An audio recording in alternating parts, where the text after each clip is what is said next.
responsibility to her because she was promised and given to him.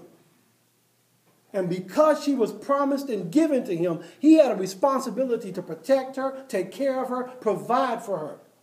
Even though they hadn't finished the covenant yet. Something was holding it up. It was never brought out. What was holding it up? Why wasn't that they had gone that far to where it was legal? To the point where they were husband and wife and they could consummate. He didn't consummate it. So there was something going on. It was either with the endowment or something.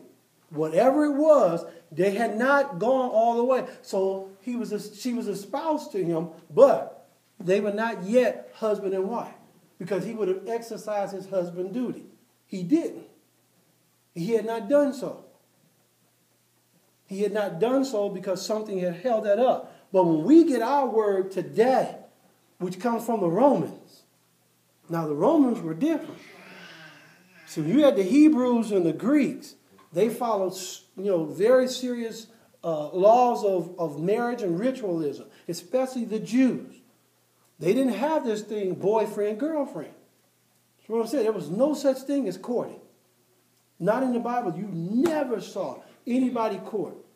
Jacob did not court his wife. No. He worked for her for 7 years, but he didn't court her. He worked for her to get her, but he never courted. They were not hanging out. They were not BFFs. They were not any of that stuff. They didn't go to the movies and go see the Tarantulas, play the nose. They didn't do any of that stuff. They didn't do that. Instead, when it was time to be married, that's why when he entered in that night, he thought it was Rachel in there. And when he woke up that morning, it was Leah. And he was upset. Because Laban had fooled him. So he said, you want to work another 7 years, then I'll give you Rachel. Because it's our custom to give out the oldest girl first. See, he had no dealings with her at all.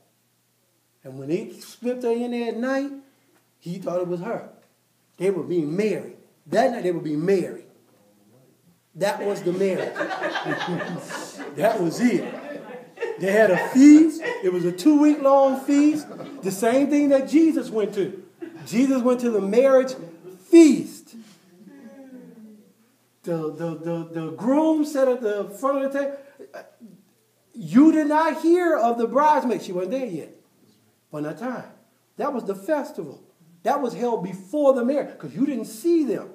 Because they would shut the door. That's what the same thing of the coming of Christ. When he shuts the door, the groom shuts the door and says nobody else can come in. The bride is already in. And when the bride is in, he goes into the chamber.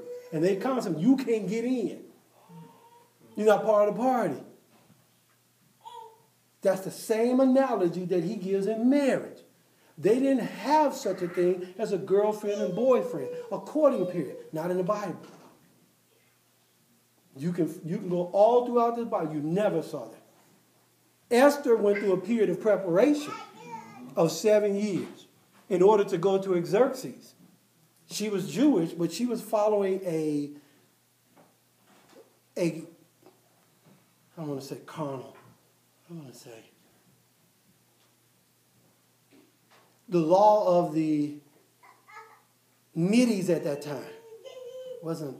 It is carnal, it's worldly, because it wasn't Jewish. Because the Jewish, you would never do that. But that was their law, that they prepared you and made preparation of you for a week. And that week was a whole 7 years. That they pampered her, they soaked her nails, they did her hair, all this leading up. And during that time, Xerxes never touched her, never saw her, never did anything for 7 years. And at the end of 7 years, she was presented to him. And at that time, he would consummate the marriage. And they were brought before the priest and did whatever they did, and then they consummated the marriage. Then she was his wife. That's what Pharaoh looked to do to Sarah.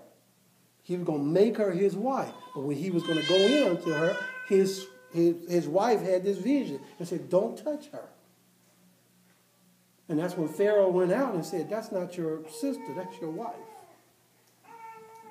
See, because he knew. Abimelech got the same thing. When he saw them sporting, as we talked about on the other week, about that intimacy. He saw them doing something you wouldn't do with your sister.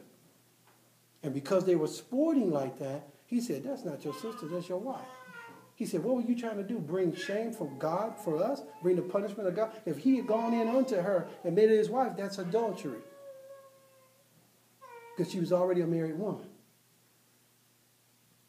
See, they adhered to and understood. Now, some of them were just violated anyway, it didn't make a difference.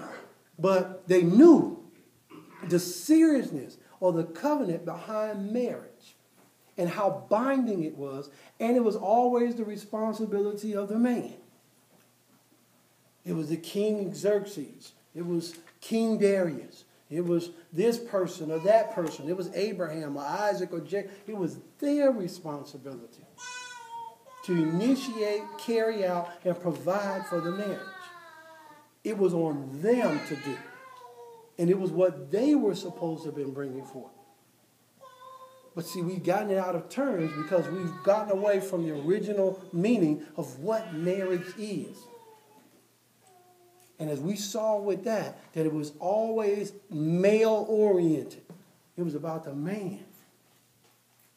And that's why we talked about on last week, who stands at the altar? The woman stands at the altar and the man comes down? No, the man stands at the altar. The woman is brought to him. Same thing that happened. Adam, rib was taken out, and he fell asleep. And God brought the woman to him while he was there. He didn't go for her, no. But he go find a wife, finds a good thing. But he didn't say now, he stands there at the time of covenant. She comes to him to consummate the covenant. She comes to him. He doesn't go to her. So when we get the marriage thing wrong, because we start practicing marriage. We start doing things as girlfriend and boyfriend during the courting stage or during the stage of fiancé that shouldn't be done until you're married, because we don't understand what marriage is and the sanctity of marriage.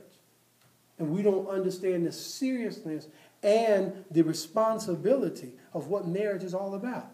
So we think we can practice marriage doing these phases, and we can't. Now, all these phases came from the Romans. They did not come from the Jews. They did not come from the Greeks. It came from the Romans. The Romans were the ones that brought this thing of girlfriend and boyfriend. Our government, our standard of living, everything is based upon Western society. It's based upon Rome.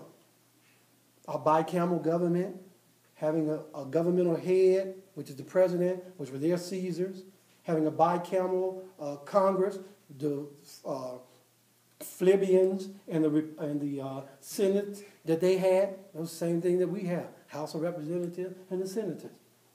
We got the same thing set up that Rome has. We brought that over, and we brought over most of their things. But that was not Jewish, and still not today. They still don't believe in girlfriend-boyfriend courting. If you're going to marry, that's the person for you to marry, you marry. Now, a lot of their marriages are arranged. It's already pre-done. Already know.